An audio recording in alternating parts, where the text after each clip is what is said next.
Good morning, Victory. Good morning, man. It is so good to see you guys here. Thank you so much for making us a part of your day, a part of your week. Whether you are online or you're here in person or you're at our Elmira campus, we do appreciate you taking the time to be with us. And we're going to continue through our series of Unshakable. We got 2 more weeks of this. And so we're moving into sort of this second chapter.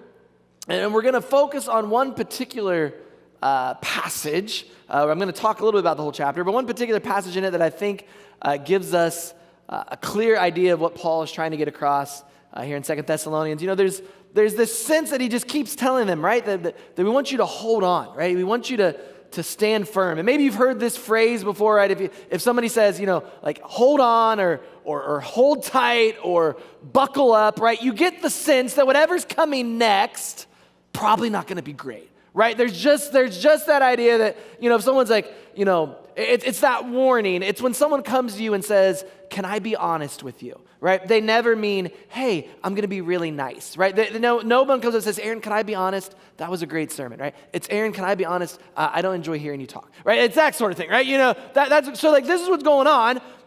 And you hear this, if you're anything like me, when you hear the phrase, you know, buckle up or hold on, I think of being on a plane. And you're on a plane, and you always hear that little ding ding, right? And it's, you know, as soon now listen, I'm going to tell you the code. If you don't know this, you know it now. That means something's going wrong most of the time, right? The pilot doesn't ding ding the flight attendant to be like, hey, everything's smooth. You guys good back there? That's not what happens, right? It's that happens, and I always watch them. How many? Raise your hand if you've flown at some point in your life. Raise your hand if you've flown. Most of us flown. Okay, online you can do a little like or heart or whatever if you've flown. You know, right? If you've flown, you know what's coming next. They do a little ding ding, and she goes back. I always watch her or him, like because I figure like if they start crying or something, this is a bad sign, right? Like things are probably going really poor at that point. So I watch, and you know they're straight faced. They're professionals. They oh yeah, everything. You know, so and then you get on and the pilot goes, hey. We might have some rough air coming, right? Which might, that's I like their optimism, but we all know, and so I hear that, and like I'm immediately like they're like, please buckle up, and the moment I've heard the ding ding, right, I've wrapped this thing like 5 times around me, okay? Like there's no you don't need to tell me to buckle up, all right, bro? And so there was one particular time, and if you know me, you know that when I fly, I like to feel like I'm in control, even though I'm not, and so I have apps that tell me like where the rough air is, like I know where clouds are. I've learned more about weather in the last, couple of years flying than I ever had in my life. And so I can see where our flight plan is and where the storms are, and so there was one particular day we were going to Denver and he's like, hey, it's a rough air. You're gonna need to buckle up. So I immediately, get out my phone and I'm looking. And I look, and you can see, like, on the radar, there's color, right? And you don't want color. Color is bad on a radar. You don't want any color. You want clear, blue, right? No purples. Purples are horrible, right? And so you don't want that, right? And so we're flying, and right after he says this, I feel the plane turn like this. And I'm looking on the map, right? And I know that the only thing over there is color. Right? And we don't want to go there, dude. And so I'm unbuckling, and Sherry's like, what are you doing? I was like, I don't know if he sees the color. Like, I don't know if the pilot knows what's going on. And she's like, Aaron, you're not going up there. I'm like, no, I think he needs my help. Like, I can see the flight plan, and he's going right here, and that's not going to be fun. And so I'm just going to go tell. She's like, Aaron, he sees the map. And then I'm like, well, then maybe he's just dumb, right? Maybe he just doesn't know, right? Maybe he doesn't understand what's going on. And she's like, in her head, she's like, she's thinking, I can't believe I married this guy, right? But outwardly, she's very nice to me. And she's like, just sit down. It's going to be fine. I'm like, it's not going to be fine, right? But I knew when he said, hold tight, that whatever that was coming next was not going to be great. And so when Paul uses this language in 2 Thessalonians, he's letting them know that he understands, that he gets it, that he understands the persecution that they're going through, that he's with them. But he also lets them know that the ride could continue to be bumpy, that it may not be as great as they had hoped. And so the passage that we're reading is right at the end of chapter 2. If you look through at the end of every chapter in this book, Paul gives this sort of prayer. And some people call it a wish prayer because he doesn't actually say, when we think prayer, we think, oh, dear God, please do this. He doesn't do that. He just sort of speaks over them what he desires for them. And he sort of speaks over them in a prayer, a benediction at the end of each section, what he would like to see God do in them and through them and for them. And so that's what we're seeing happen here. If you have your Bibles, you can open up. It's going to be 2 Thessalonians 2. Just going to read 2 verses right now, 15 and 17. If you're online, there should be a link that you can click on to get you that. And also it should be in your bulletin. You can read through it there. And this is the passage.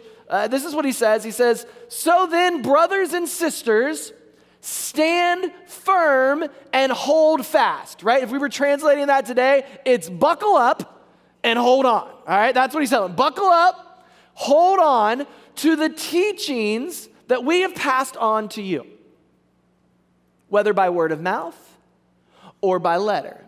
May the Lord Jesus Christ himself and God our Father, who loved us and by his grace gave us eternal encouragement and a good hope, encourage your hearts and strengthen you in every good deed and word.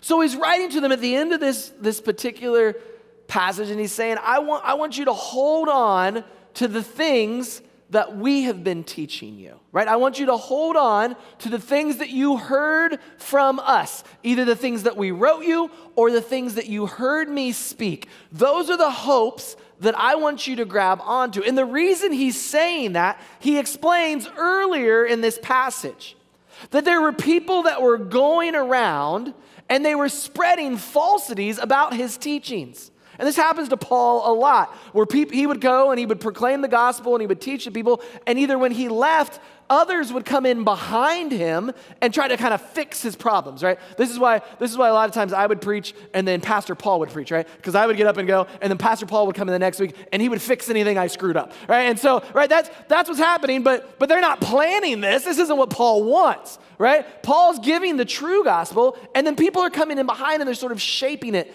to their own desires. And they're using fear as a motivator.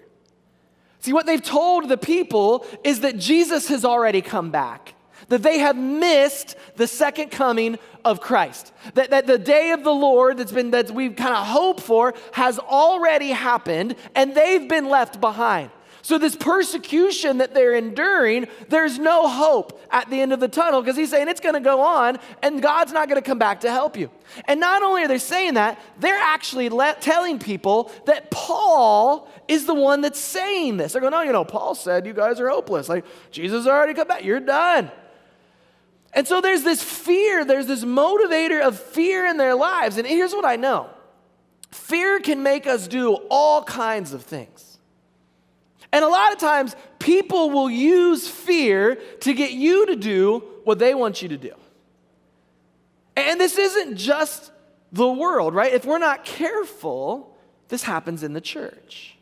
That we use fear and shame to motivate people to do things that we want them to do. And I think this especially happens when we start talking about the end times, or we start talking about Christ's return.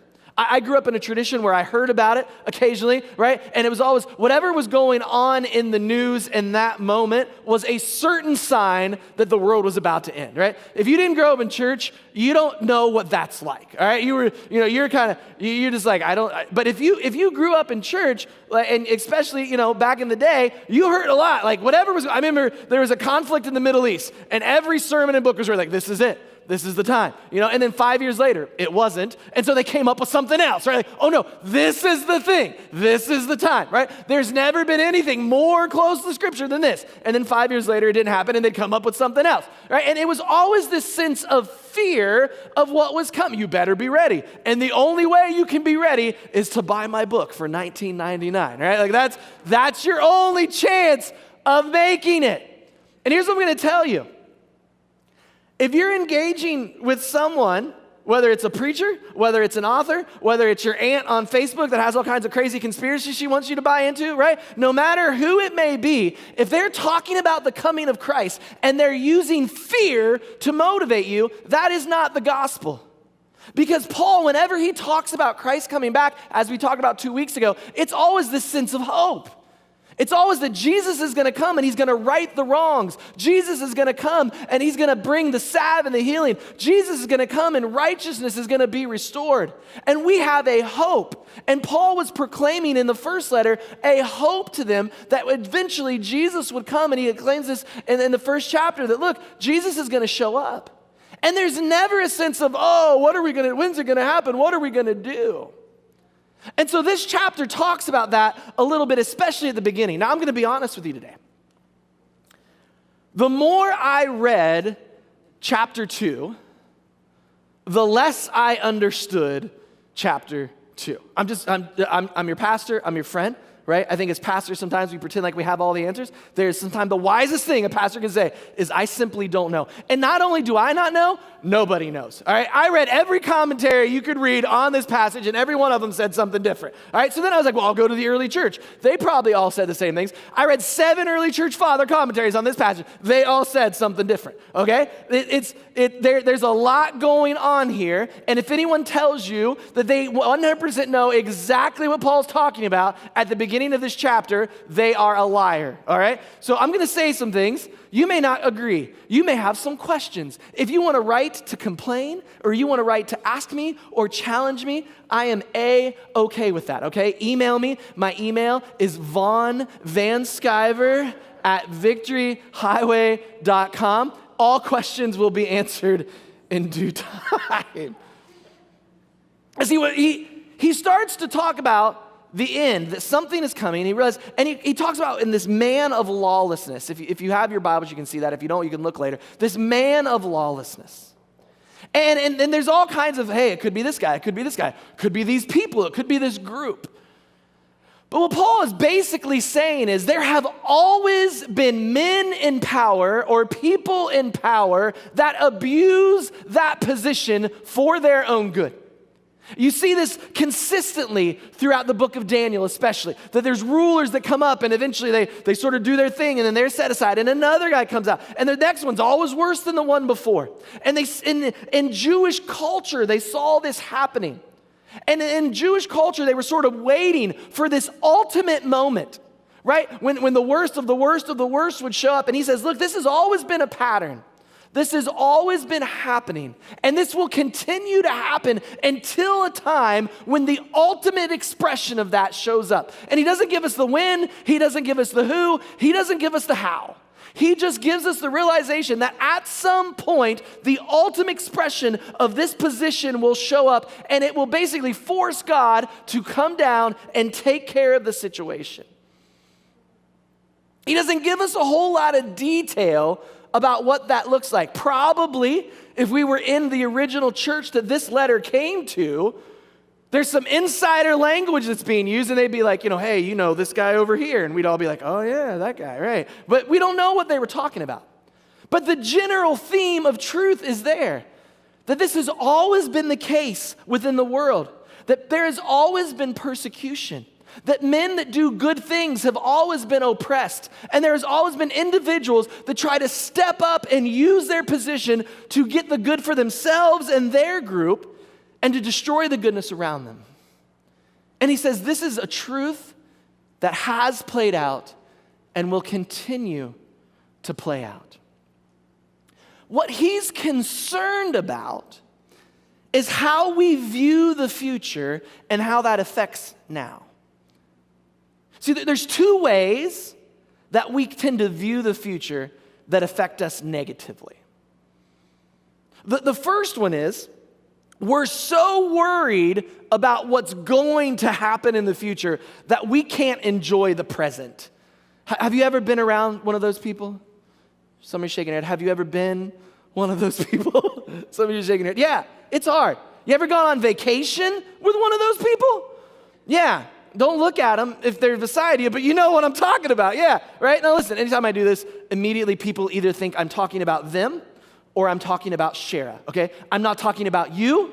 or Shara in this particular illustration. So don't text her and tell her that I was, all right? But I went on vacation, and there was a group of us. It was spring break, we were going, and there was one in particular individual that the moment we left to start heading that direction, started worrying about how we were going to get to where we were going, whether the weather was going to be bad or not, what it was going to look like, and dude is freaking out. And we're just like, hey, it's spring break, man. Calm down. It's going to be fine. And so we get to the place that we're staying, and immediately, he looks up on the weather, and he's like, oh, it's going to rain tomorrow. What are we going to do if it rains tomorrow?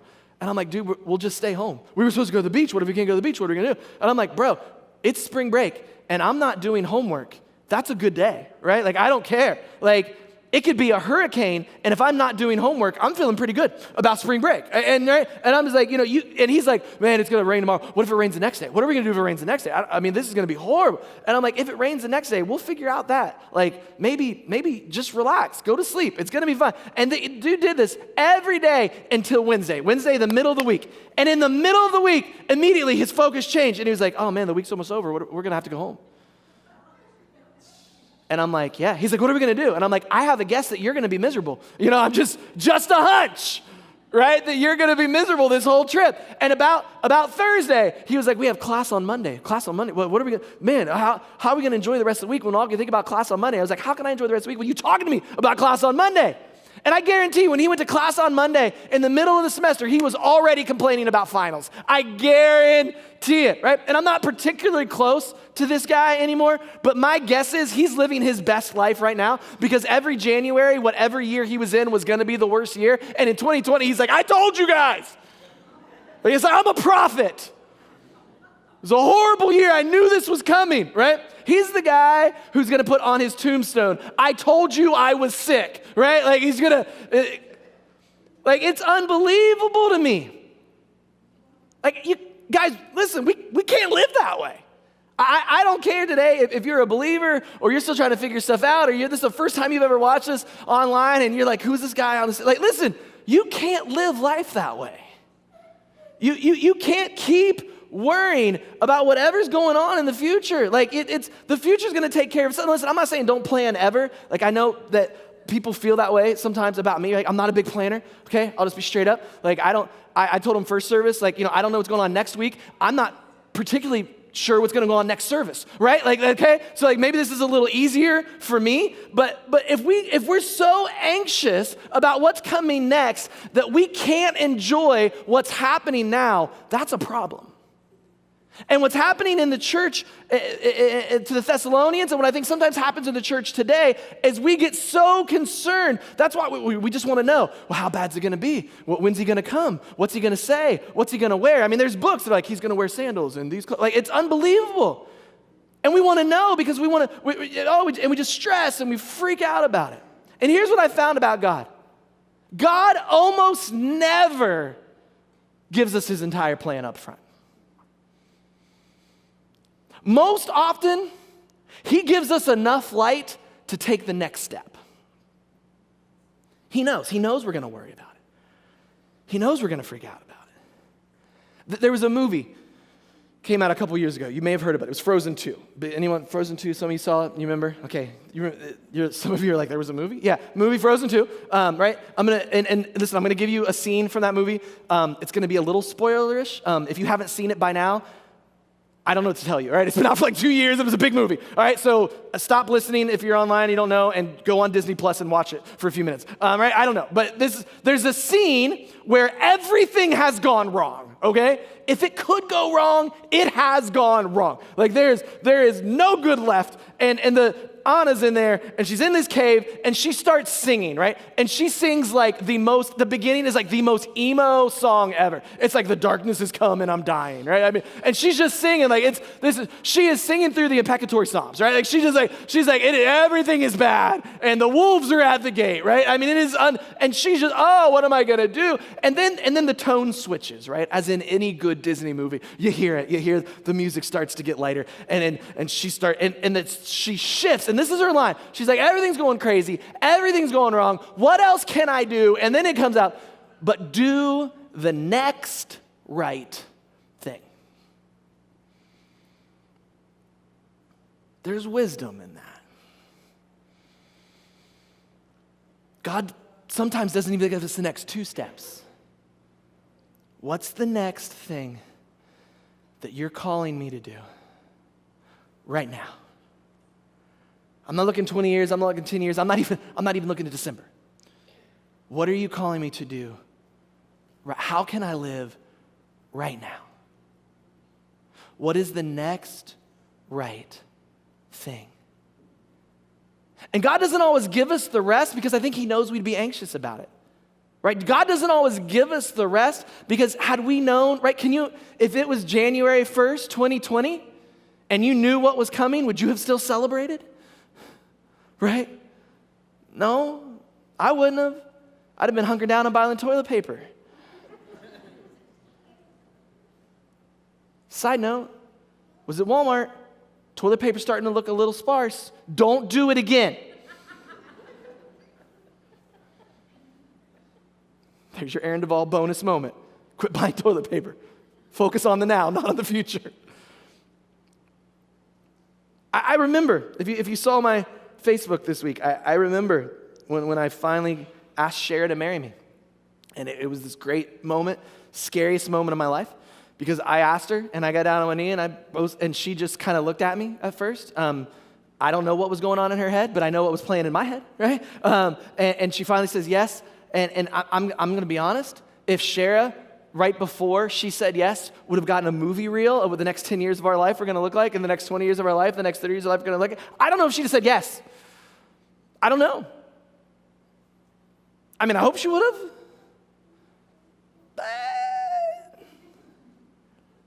Like, God doesn't always show us what's coming around the next turn or what's coming around the next year. Here's what he says. He says, listen, quit worrying about all that and just live in the light that I'm giving you now. And the light I'm giving you now is take the next step. Here's the other thing we do, right? So one thing we do is we're so anxious about out there that we just think, we only think about the future, only think about the future. Here's the other side of that. We think so much bad about the future. Right? We think so much bad about the future that we can't enjoy now, or we think so much good about the future that we can't actually function now. It's like, oh man, eventually it's going to come, and we don't do anything. We're just, it's going to be so exciting, right? Maybe it's the opposite. Maybe you're not thinking about the bad weather that's coming next Friday. Maybe you're thinking about the good weather you're thinking about 2021. Right? You're hearing, hey, there's a vaccine. Things are going to be okay. Right? You're getting really excited. Right? You're just, man, it's good. If we could just make it through right now. And what happens is we get so much about that. Right? This is the Christians that sometimes will say they're so heavenly minded that they're no earthly good. Right? It's this idea that we think so much then, instead of worrying about it, we're rejoicing about it, and then we lose our functionality here. Right? And Paul is saying, look, I want you to know there is a hope. I don't want you to be anxious about it. I don't want you to freak out about it. But I also want you to recognize that I don't want you to think so much about it in the good that we should live for what we hope for. Right? And here's what I found. How you live shows me what your hope's in. That's just a fact. And if your hope is in your job and you're working hard and you think that's going to suffice and that's where my significance is found and that's where your hope is, you might have been freaking out these last few months. What if I don't have a job? What am I going to do? That's my identity. How am I going to feed my family? What am I going to tell my wife? What am I going to tell my husband? What am I going to tell my kids? What am I going to tell my parents? And we live for what we hope for. Right? If you're a single person today, and I've seen this over and over, if you're a single person today and your hope is found in that next relationship, here's what I can promise you. You will be disappointed. Right? There's the pep talk for getting married. You will be disappointed. Right? 10 years later, I have still not figured out how to properly fold a towel. I'm reminded of that every time we do laundry. Right? You will be disappointed. If you're dating someone right now, be excited. This is the best they are going to act. All right? Once you get married, you're going to feel out who they really are. And you start to learn things. You start to deal with things. And if your hope is in that relationship giving you significance and something happens, We live for what we hope for. And if you live and hope for something that will eventually go away, you're going to be disappointed. You're going to be possibly devastated because this thing that you've been working for, this thing that you've been grabbing for, this thing that you've been investing in is now gone. And listen, life comes at you fast. Things happen that we don't expect, that we don't anticipate, that we weren't ready for. And if we live just for the moment and just for these things, and our hope isn't in something that will last forever, it will eventually go away. I mean, I told my students this when they would talk about jobs. I'm like, listen, at some point, you're either going to be fired or you're going to quit. That happens. And here's the chance. When that chair, before that chair stops spinning, there's going to be someone else sitting in it. And they're not even going to remember your name. And that's just the way it works. I mean, and you look around the room, whether it's people or whether it's this building or whether it's this community or whether it's the car or the house, those things will eventually go away. And if we're living for and hoping for that, we will be disappointed. It will happen. And here's the other thing. Sometimes when we think about the future, we think what's coming next and we're really excited about it. It's not always as good as we thought, right? We have no promise that 2021 is going to be better than 2020, right? I told them last service, the sequel is always worse, right? So good luck, right? Right? They could get a vaccine and we could have to stop wearing masks and we could come back to church and this place could be filled and everything could be awesome. Or you know what? That may not work out. And God isn't promising me an easy road. And God isn't promising me that everything's going to be automatically okay. What he's promising me is that I can put my hope in something that transcends everything that I can see, and he's going to be walking with me no matter what I'm going through. And that hope should give us more peace and joy than anything on earth could ever give us. And he says it in the passage, right? It is this eternal encouragement. We can live through things here because what we hope for is eternal. We don't think so much about it that we can't function here. We're not so anxious about it that we can't enjoy this, nor are we so hopeful about it that we don't do what we're supposed to do. We live for what we hope for. Could it be scary? Sure. There are simply times that God calls us to do things that we are not anticipating. There are times to get the things that we truly should hope for that we have to lay down our dreams. There are dreams that I had to lay down. Some of you guys know, coming out of high school and college, I wanted to be a doctor. I wanted to be a surgeon specifically, right? For a couple reasons. One is doctors make significantly more money than pastors. Fact.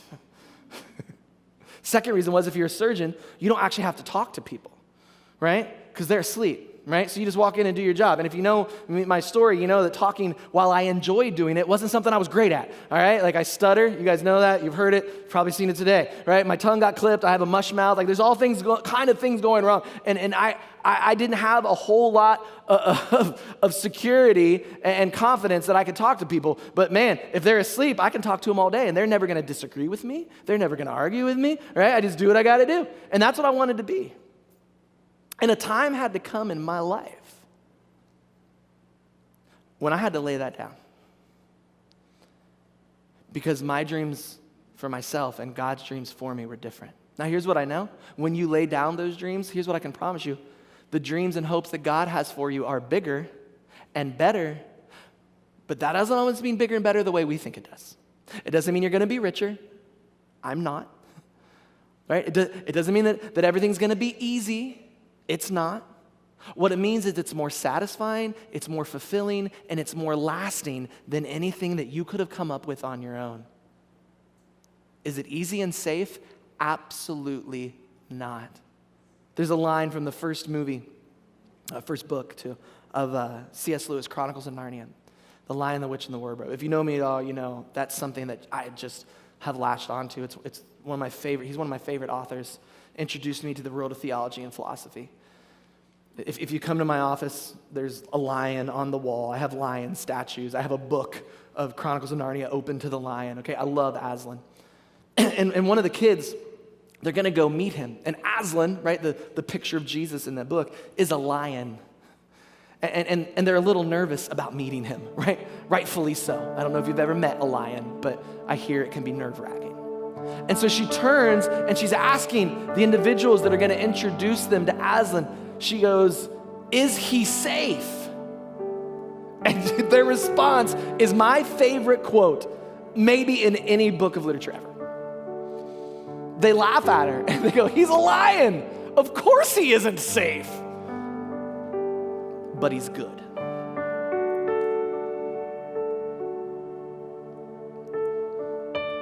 The path that we are being called to walk isn't safe. I can't promise you protection. I can promise you goodness.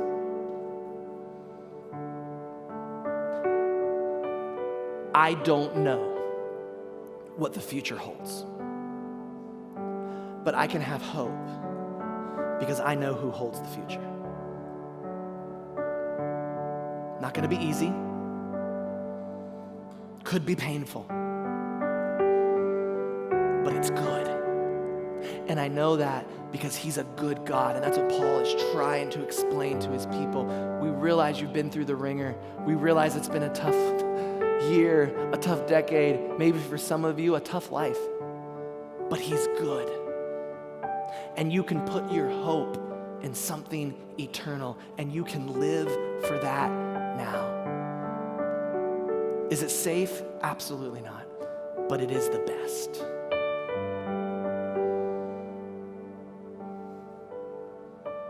I'm gonna ask you guys to stand with me this morning. If you're at Elmira campus, I'm gonna ask you to go ahead and stand with us as well. Here in a moment, I'm gonna pray over all of us, you guys there and here. So go ahead and stand up here. And when I'm finished praying in Elmira, we'll then hand it over to our campus pastors here. Painted Post will finish in a response song. But I just want to pray over us as a congregation. Jesus, you are good.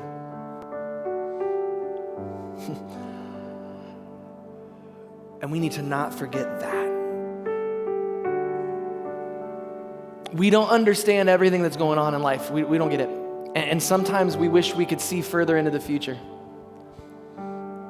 But oftentimes you've just given us enough light to take the next step, to do the next right thing, what you are calling us to do in this moment. And we do it in light of the hope that we have, Jesus. And we thank you for that hope.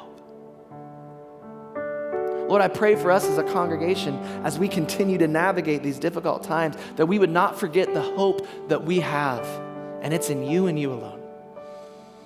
And we can live right now for what we hope for. Lord, I pray for our community. I pray for our nation, God.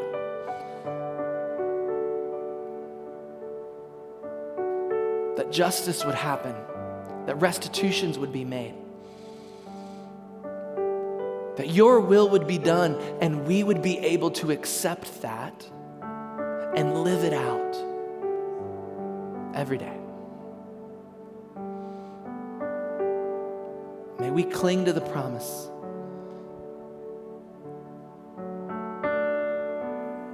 of the eternal encouragement that you have given us, and may it move us to live for what we hope for. In your name we pray. Amen. And Elmira, we're going to turn you over to the campus pastors. Here in Painted Post, would you sing with us?